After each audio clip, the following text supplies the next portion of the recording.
tadi pada intinya kayak ini menjelaskan bahwa pengembangan pariwisata itu memang sangat penting karena salah satu sumber dari pendapatan asli daerah. Iya, Benar begitu, Kak? itu juga. Nah, kemudian kenapa bagaimana sih sebenarnya konsep public private partnership ini, Kak? Iya.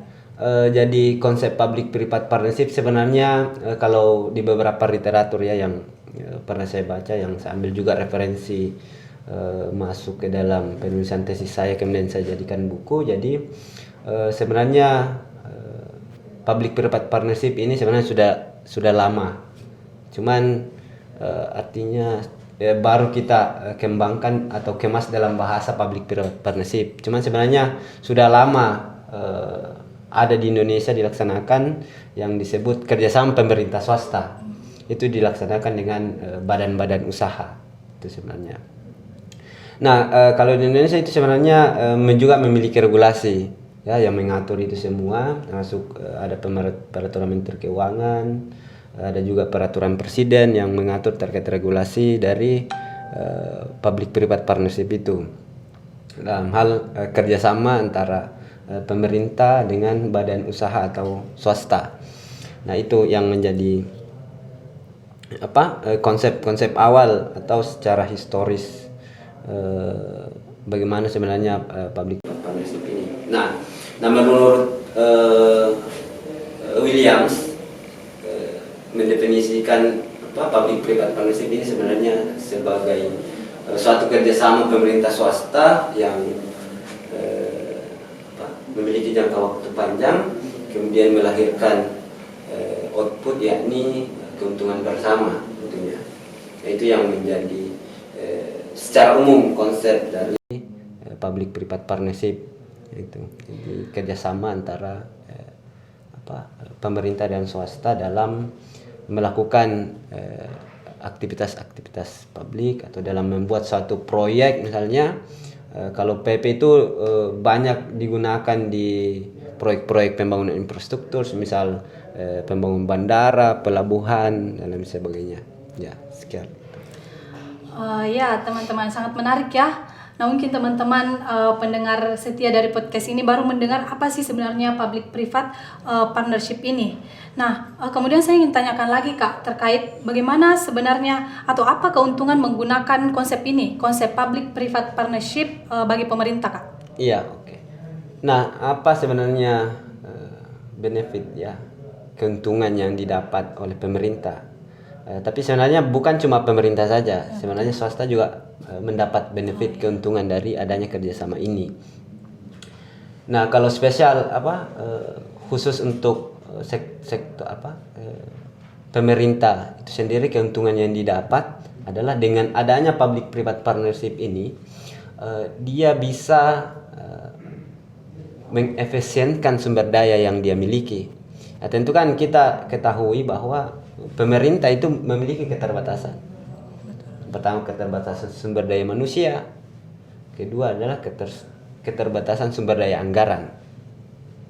Apalagi kita di Indonesia ini kan agak susah kalau dalam hal anggaran. Nah, makanya public private partnership ini hadir untuk membantu itu. Membantu kualitas sumber dayanya yang dimiliki, keterbatasan sumber daya yang dimiliki dengan kan swasta juga memiliki sumber daya. Nah, di beberapa literatur menyebutkan bahwa istilahnya sumber daya manusia yang dimiliki oleh swasta itu lebih berkualitas dibanding dengan pemerintah. Makanya penting hadirnya sumber daya yang dimiliki oleh swasta yang kemudian mengisi kekurangan yang dimiliki oleh sumber daya dari sektor pemerintah. Nah, seperti itu. Termasuk juga dalam hal anggaran. Ya, harus diketahui bahwa pemerintah memiliki banyak keterbatasan di anggaran. Makanya itu dengan hadirnya public private partnership ini menjadi alternatif pembiayaan. Kalau dalam istilah public private partnership ini, dia menjadi alternatif pembiayaan yang bisa dimanfaatkan untuk membiayai hal-hal yang tidak bisa dibiayai oleh pemerintah atau membantu pemerintah dalam hal pembiayaan. Ya, sekira itu. Ya, teman-teman, menarik tadi ya bahwa public private partnership ini sebenarnya kerjasama antara pihak swasta dengan pihak pemerintah untuk mengatasi sebenarnya keterbatasan-keterbatasan yang ada. Nah, jadi dalam konsep ini ada keuntungan yang diperoleh dari kedua pihak ya Kak, baik dari pihak pemerintah ataupun pihak swasta. Nah, di sini khususnya Kak, kenapa atau bagaimana sebenarnya pengembangan pariwisata di Kabupaten Tanah Toraja? Karena kebetulan Kakak mengambil fokus lokus lokasi itu.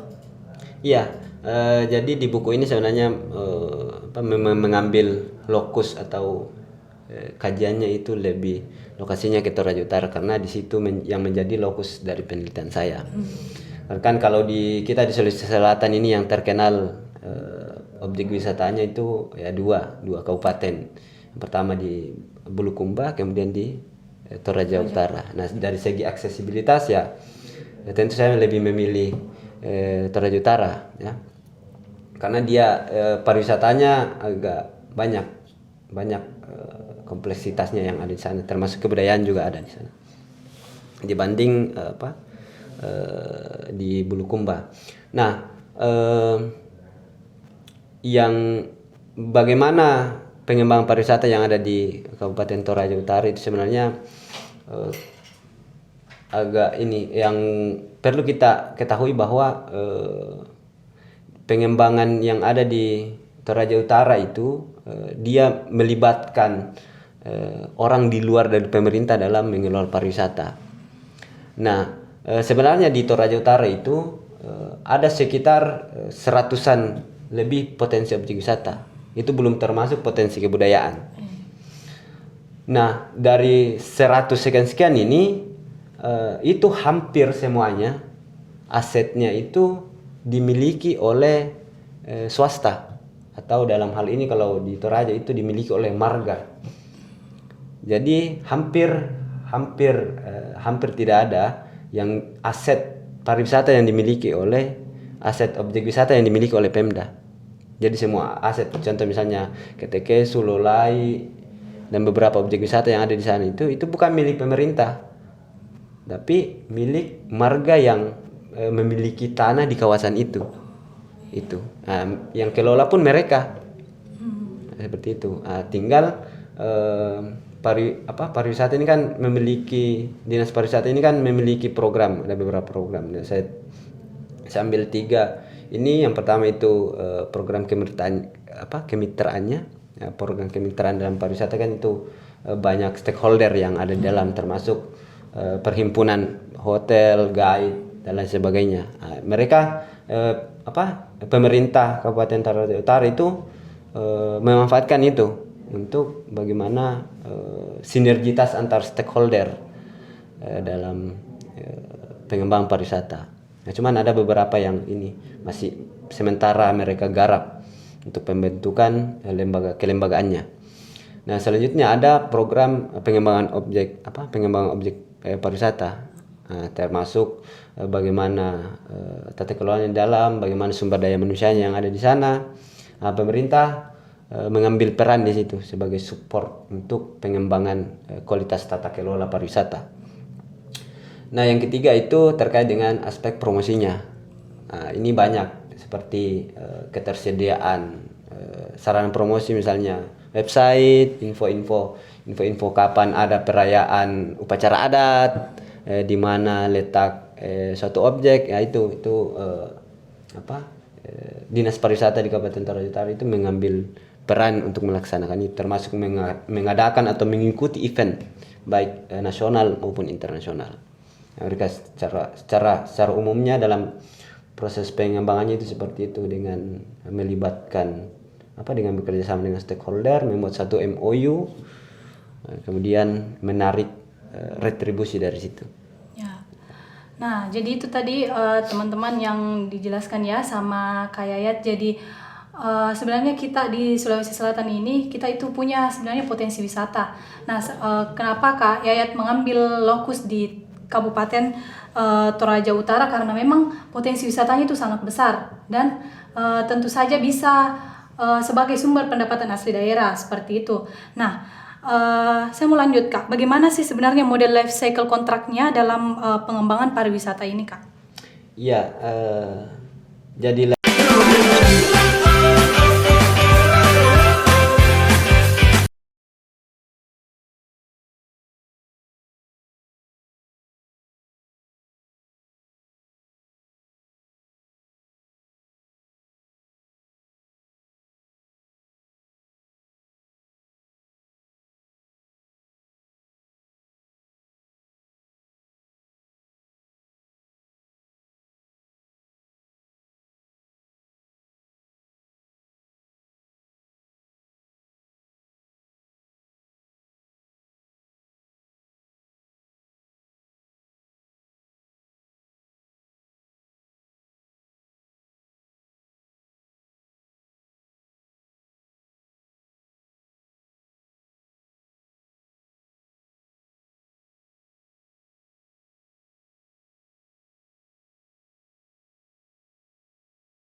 3, 2, 1. Assalamualaikum warahmatullahi wabarakatuh. Halo sobat pendengar podcast Selebes Update TV. Kali ini kita kedatangan tamu spesial. Beliau merupakan seorang akademisi dan seorang penulis. Nah, teman-teman bisa melihat karyanya, yaitu Public Private Partnership dalam pengembangan pariwisata. Nah, sebelum itu saya akan menyapa terlebih dahulu kepada bintang tamu kita. Selamat datang Kak Muhammad Hidayat Jabari. Ya. Bagaimana kabarnya Kak? Ya, alhamdulillah baik. Oh iya, sebelumnya nama panggilannya siapa Kak? Kerap disapa siapa? Bisa panggil Yayat. Oh iya, ya baik Kak Yayat.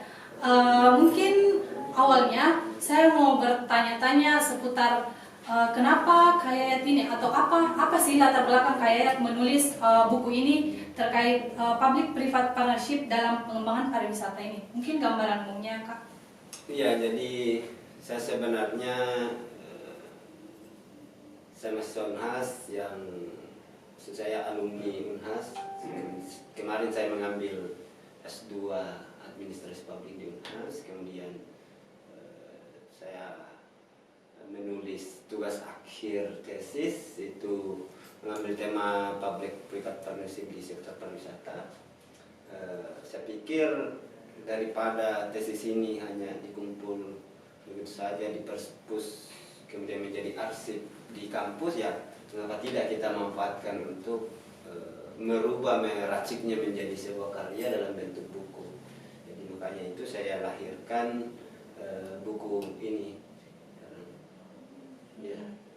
Ya teman-teman, jadi menarik ya tadi Kak Yayat, karena ini awalnya hanya sebuah tesis, kemudian Kak Yayat ini berinisiatif untuk bagaimana tesis ini bisa dikemas dalam bentuk buku dan bisa dibaca atau kepada publik, gitu Kak. Nah, kemudian selanjutnya di dalam buku ini bagaimana sih sebenarnya urgensi dari pengembangan pariwisata itu sendiri Kak? Ya, jadi di buku ini kan hasil penulisan tesis ya, yang kemudian diadopsi masuk ke dalam buku. Jadi urgensi dari pengembangan pariwisata ini, urgensi dari kenapa saya kemudian mengambil tema public private partnership di sektor pariwisata. Ya, seperti kita tahu bahwa pariwisata sebenarnya ini merupakan salah satu faktor ya dalam menumbuh kembangkan pembangunan dalam hal ini untuk meningkatkan perekonomian di negara kita atau di satu daerah di Indonesia. Makanya dengan pariwisata ini mampu menumbuhkan banyak sektor, apalagi dia langsung menyentuh ke masyarakat. Contoh misalnya dia dapat menumbuhkan, mendorong munculnya UMKM, munculnya industri-industri pariwisata dengan banyaknya dengan manajemen atau tata kelola pariwisata yang baik di suatu daerah, ya tentu akan meningkatkan banyak pengunjung. Nah, mobilitas pengunjung ini yang mendatangi suatu daerah tentu akan meninggalkan hal-hal materi yang bisa dimanfaatkan oleh masyarakat yang berada di sekitar kawasan atau di sekitar objek pariwisata.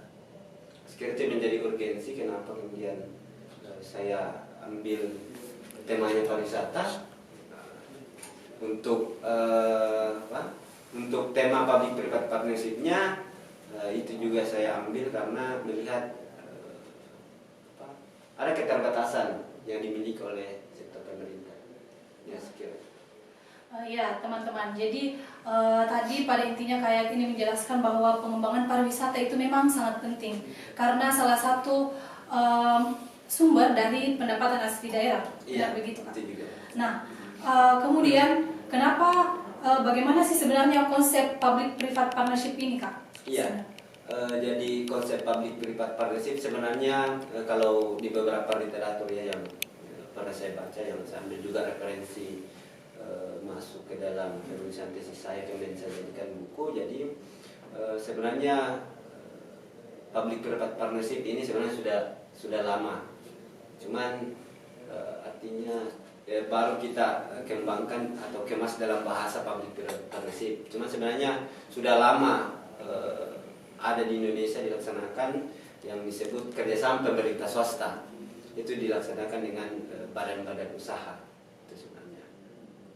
Nah, kalau di Indonesia itu sebenarnya juga memiliki regulasi ya, yang mengatur itu semua, termasuk ada peraturan Menteri Keuangan, ada juga peraturan Presiden yang mengatur terkait regulasi dari public private partnership itu dalam hal kerjasama antara pemerintah dengan badan usaha atau swasta.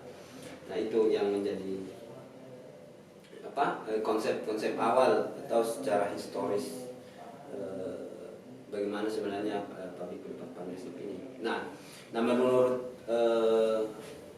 Williams mendefinisikan public private partnership ini sebenarnya sebagai suatu kerjasama pemerintah swasta yang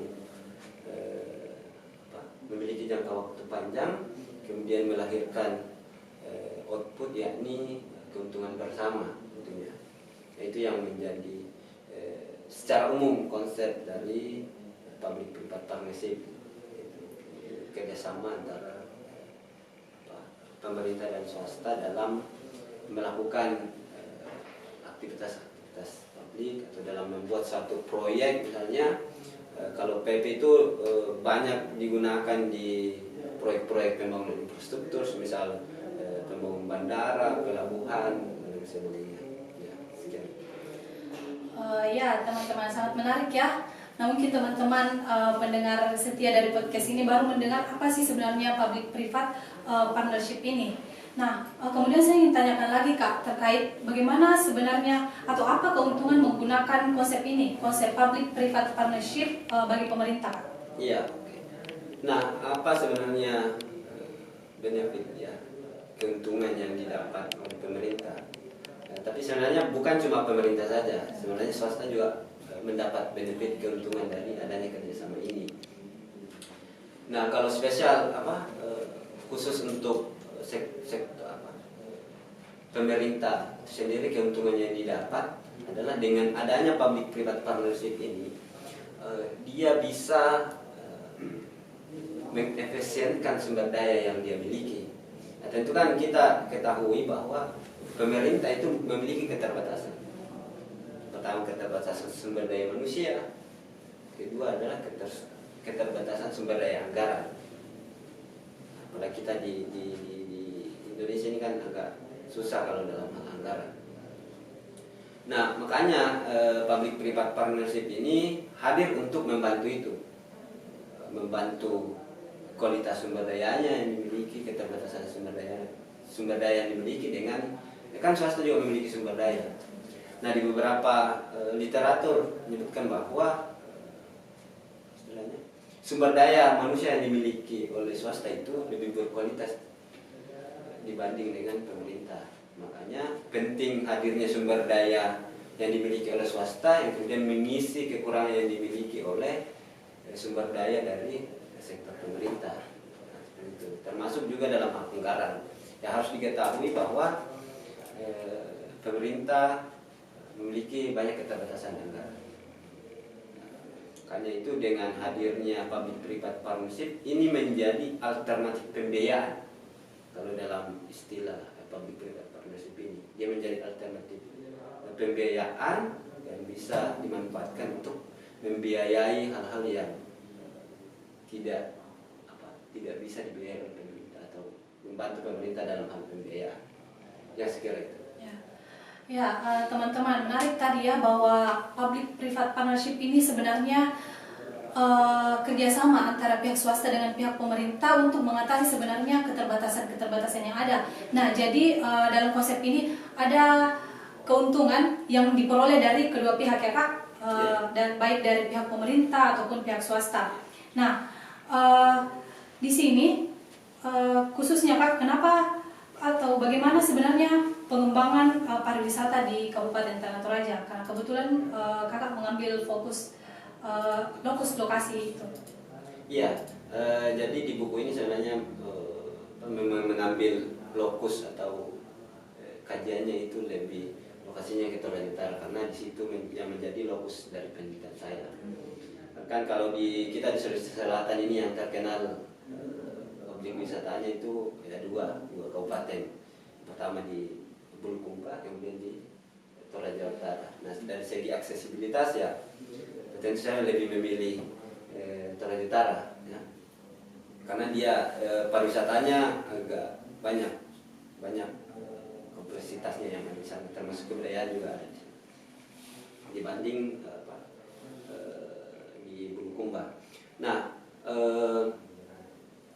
yang bagaimana pengembangan pariwisata yang ada di Kabupaten Toraja Utara itu sebenarnya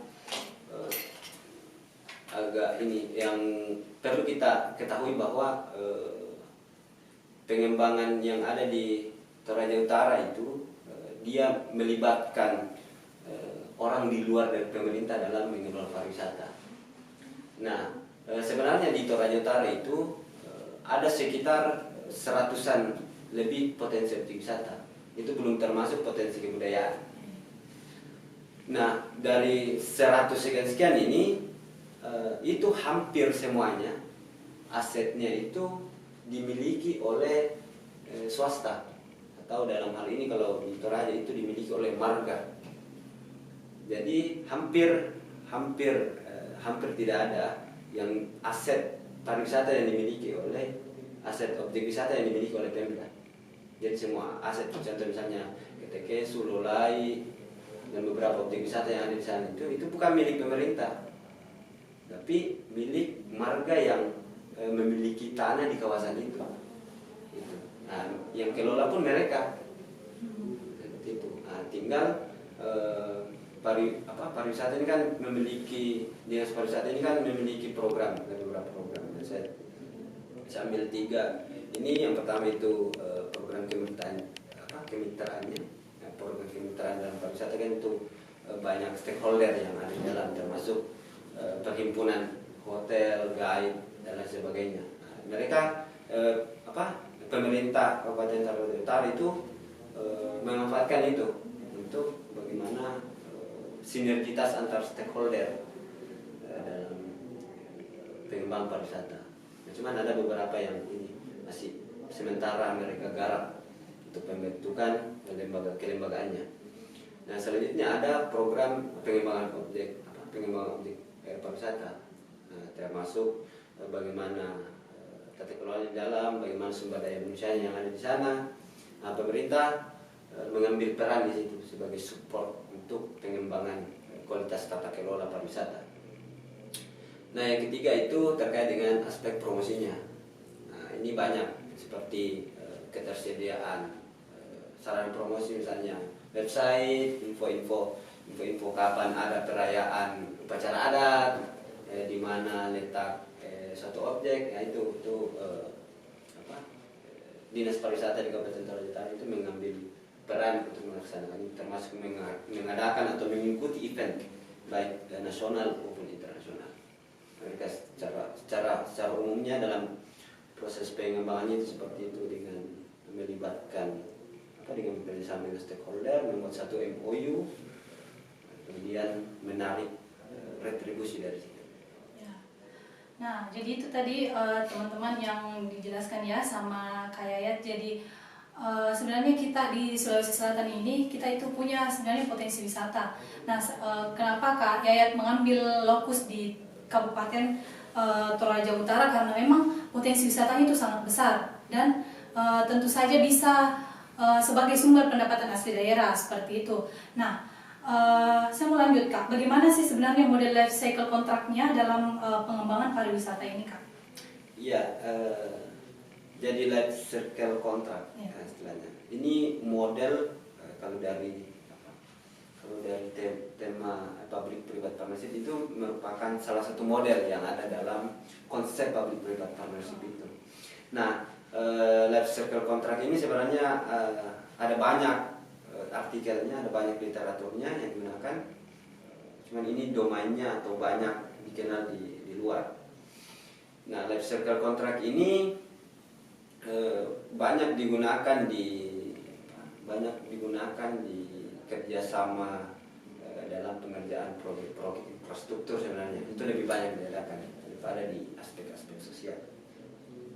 Nah, saya tertarik dengan life circle contract ini sehingga saya memilih model ini karena ada kontinuitas yang ada dalam life circle contract ini. Kan kadang dalam public-private partnership itu ada banyak model sebenarnya. Model bagaimana swasta membangun, mengelola, kemudian mentransfer lagi ke pemerintah asetnya dan sebagainya. Ada banyak model dalam konsep public-private partnership ini. Nah, saya ambil ini life cycle contract karena saya melihat ada kontinuitas. Kadang dia lebih ke jangkanya sangat panjang. Ada kayak recycle-nya begitu. Makanya life cycle contract ini saya pilih kemudian menjadikan model. Dalam melihatnya ini dia memiliki 4 komponen. Yang pertama dilihat dari bagaimana kerjasama ini didesain, kemudian bagaimana kerjasama ini dibangun, kemudian dari segi pembiayaan, kemudian dari segi maintenance-nya, pengelolaannya atau tata kelolanya.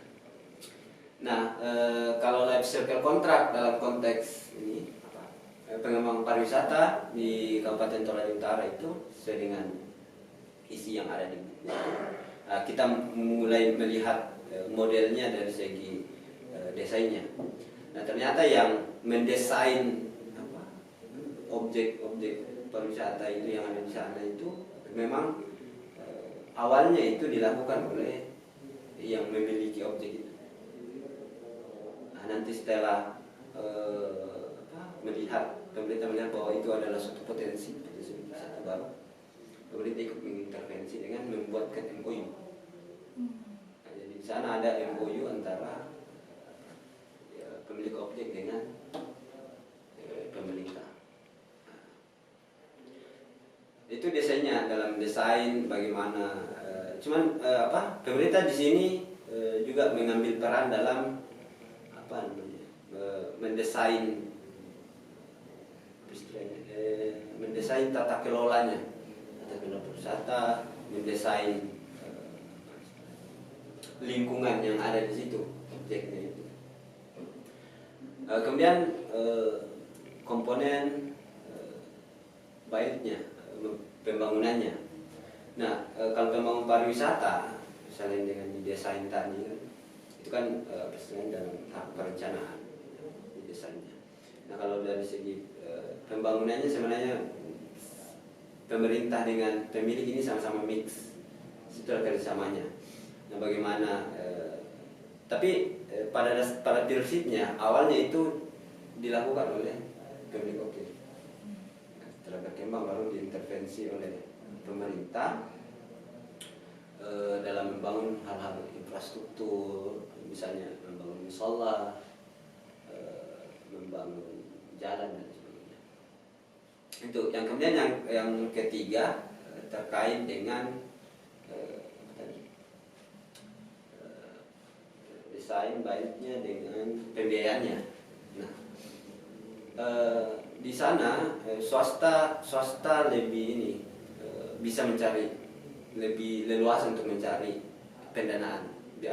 Karena mereka bisa keluar untuk mencari dana itu sendiri untuk membangun objek itu. Nah, pemerintah juga memiliki anggaran untuk itu, cuman ya perlu diketahui bahwa tidak semua bisa diakomodir pembiayaannya, tidak semua objek bisa diakomodir pembiayaannya oleh pemerintah. Makanya dengan konsep public private partnership ini sangat membantu. Artinya ada dua model, ada dua pembiayaan yang masuk untuk mengelola si objek ini. Nah, yang terakhir adalah maintenance-nya, pengelolaan tata kelolanya. Nah, tata kelola di sini ada dari pemerintah, ada dari pemilik objeknya, swastanya. Nah, cuman pemerintah lebih banyak ke aspek sportingnya, sporting sumber daya manusianya, masuk dalam melakukan training. Karena kan swasta di sana lebih banyak ini memanfaatkan masyarakat yang ada di sekitar objek. Makanya pemerintah mengintervensi kan bantuan program itu yang melakukan pelatihan studi. Nah, cuman istilahnya kalau ya bukan berarti pemerintah tidak harus membanding, maka peran pemerintah sangat fundamental termasuk dalam membangun aksesibilitas yang kelola. Contoh kalau bisa kita kelola itu kan di mereka atau itu kan hanya satu mobil aja misalnya cek itu ada memang satu orang pencari lahan di situ ya Pak dengan kontribusi pemerintah untuk sudah bisa dia biasa dilakukan di bagian-bagian oke itu dari aspek keadilan. Ya. Kita lihat kemudian dari aspek efektivitas. Baik, seperti apa? tadi itu yang dijelaskan sama Kak Yayat bahwa model life cycle ini sebenarnya ini salah satu dari beberapa dalam tata kelola pariwisata. Sangat efektif dalam tata kelola pariwisata, di mana itu bisa dilihat dari PAD yang dimiliki oleh Kabupaten Toraja Utara dari sektor pariwisata itu sangat banyak. Kemudian dari segi efisiensi. Nah, efisiensi ini lebih kepada anggaran dan sumber daya. Ya pemerintah sangat tertolong, swasta juga tertolong dengan dibantu support dalam hal tata kelola pariwisata. Itu dari segi sumber daya. Kemudian dari anggaran juga sangat jelas bahwa di beberapa objek itu kan tidak semua misalnya ingin membuat gazebo, membuat apa sih namanya itu yang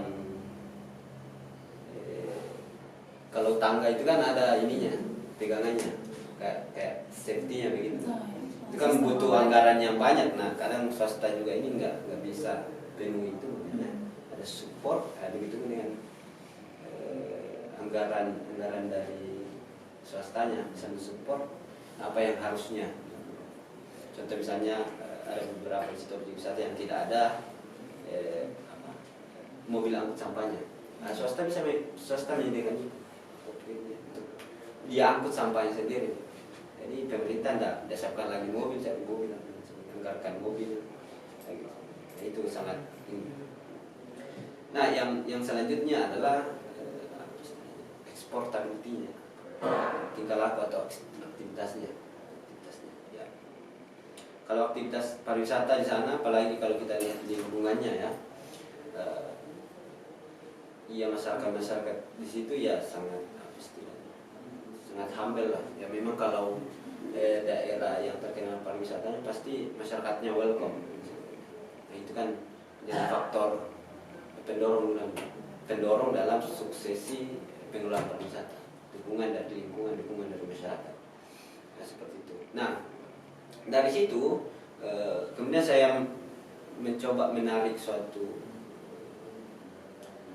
alternatif atau solusi lah dari bagaimana upaya dalam manajemen tata kelola pariwisata yang baik dengan pendekatan konsep public private partnership.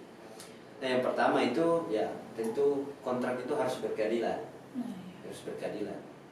Ya tidak serta-merta karena pemerintah memiliki power dibanding swasta, senaknya menarik retribusi saja begitu tanpa ada kontribusi yang nyata dan jelas.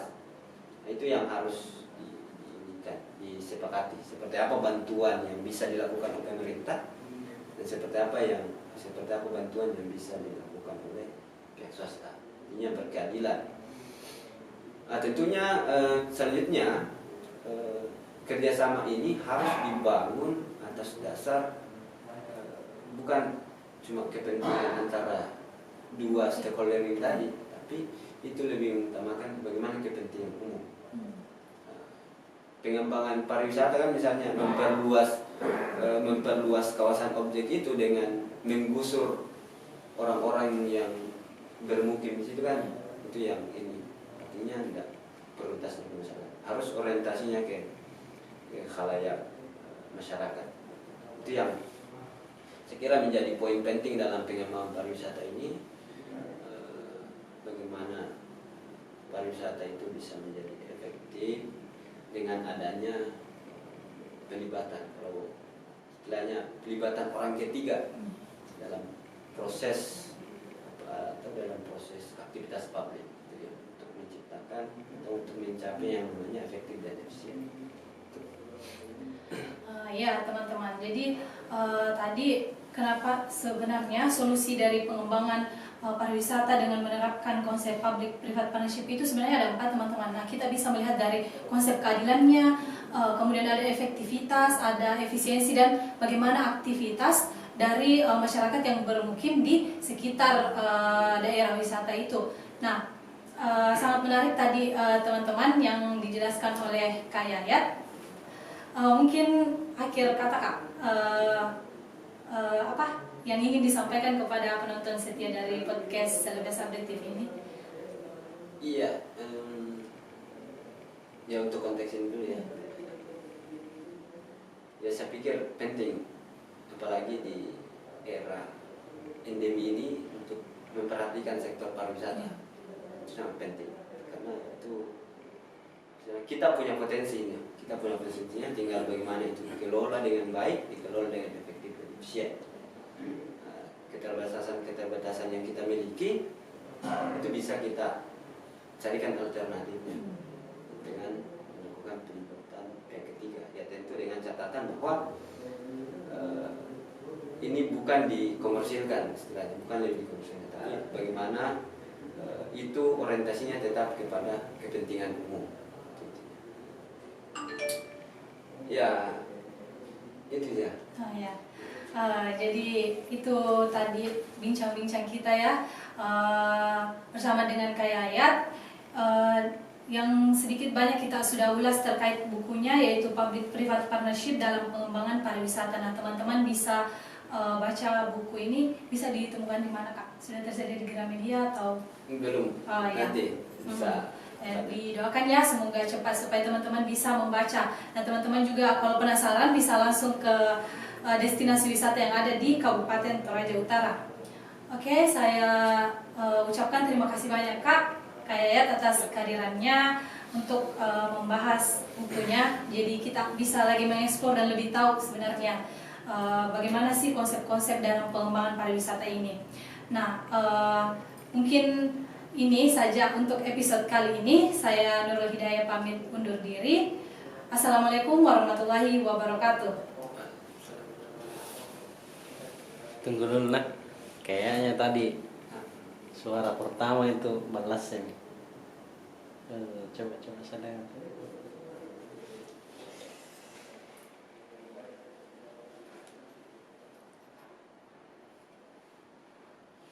Yaitu Public Private Partnership dalam pengembangan pariwisata. Saya akan menyapa terlebih dahulu. Oh ya, ada terekam nih. Oke.